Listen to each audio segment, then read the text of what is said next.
I can't even fake, folks. The conclusion of this film literally almost had me in tears. It was just that good.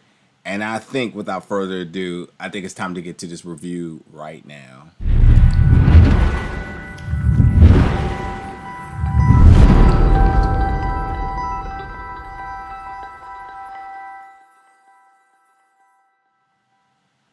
What's up, folks, and welcome back to the channel today for another movie review. So today, yes, it's South by Southwest season, which means we're going to be reviewing another film that's making its world premiere at South by Southwest, and this film is See You Then, which is part of the Narrative Spotlight category, and will again be making its world premiere this week at South by Southwest. Now, this film, brought to you by the director Mari Walker, who also wrote this alongside her, Christian Una.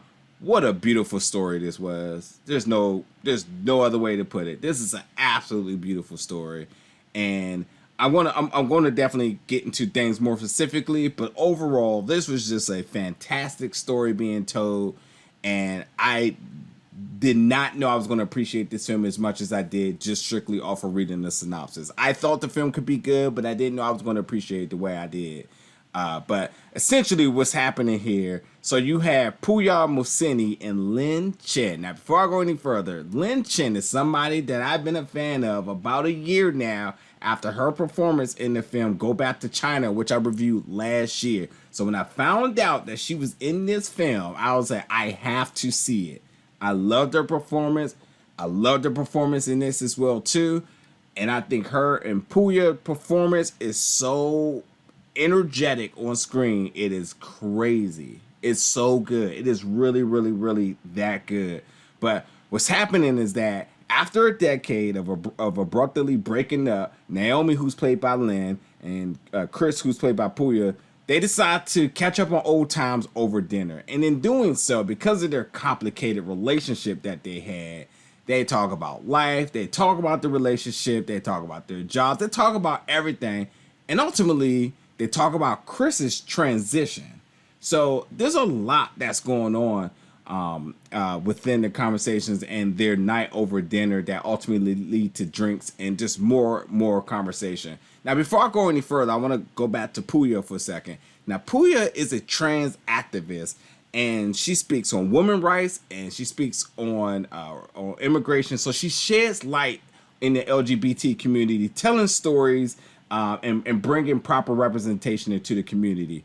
With that being said, by all means, her performance was so passionate because this subject is so dear to her. You can only imagine how much of the effort she put into really like bringing this character and these stories, these dialogues and everything to life here, because it's a passionate project. And I think that anybody that does anything that they're super passionate about is always going to supersede all expectations. And that's what happened. So I just instantly can see that upon her performance alongside of Lynn.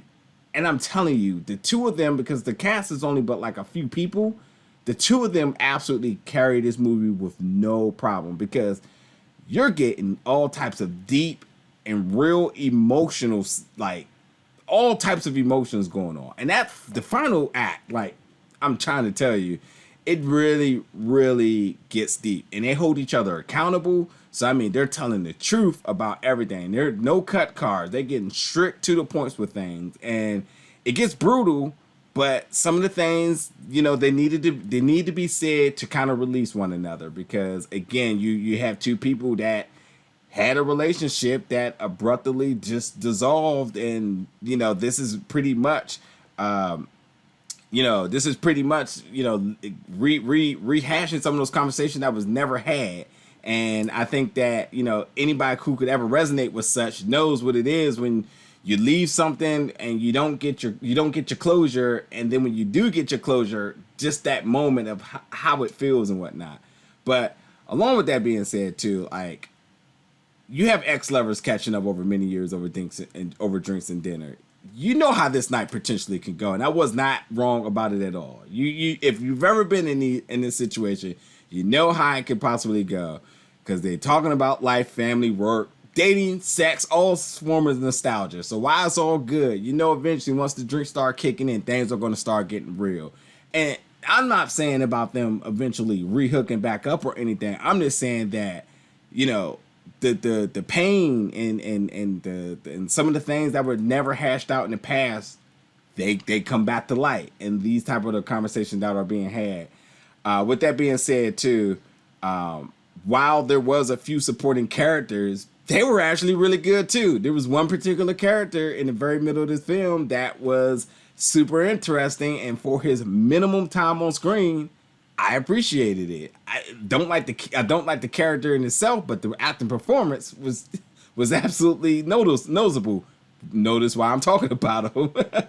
But all jokes aside, like, there's some really important dialogue that's going on in this film, and it's not overbearing, but it will be thought triggering about perspective. There are things that will make you think about being in someone else's shoe and how they may feel and how they have to react and respond to certain situations. And I think that's really well, because along with that, it's really heartfelt, and the film will put you at peace and give you a smile, and it maybe even make you shed a tear.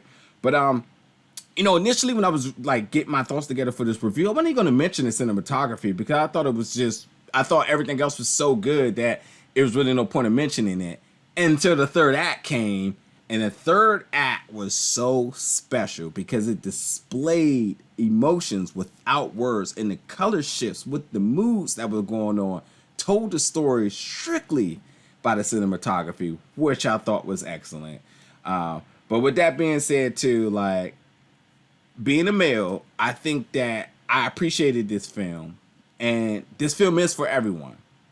But women will resonate with this a lot closer and deeper, and that is going to be super. To hear, like, I'm super curious to know what some others' reviews and really their thoughts coming out of this film because of that. Because again, there's just certain shoes I can't actually wear, and again, this film is for everybody. But again, women will be able to resonate with certain subject matters in this film a lot deeper, and I'm just curious to know what their response is coming out of this film. But nonetheless, this film is just absolutely beautiful, and the ending was just a complete big cup of wow.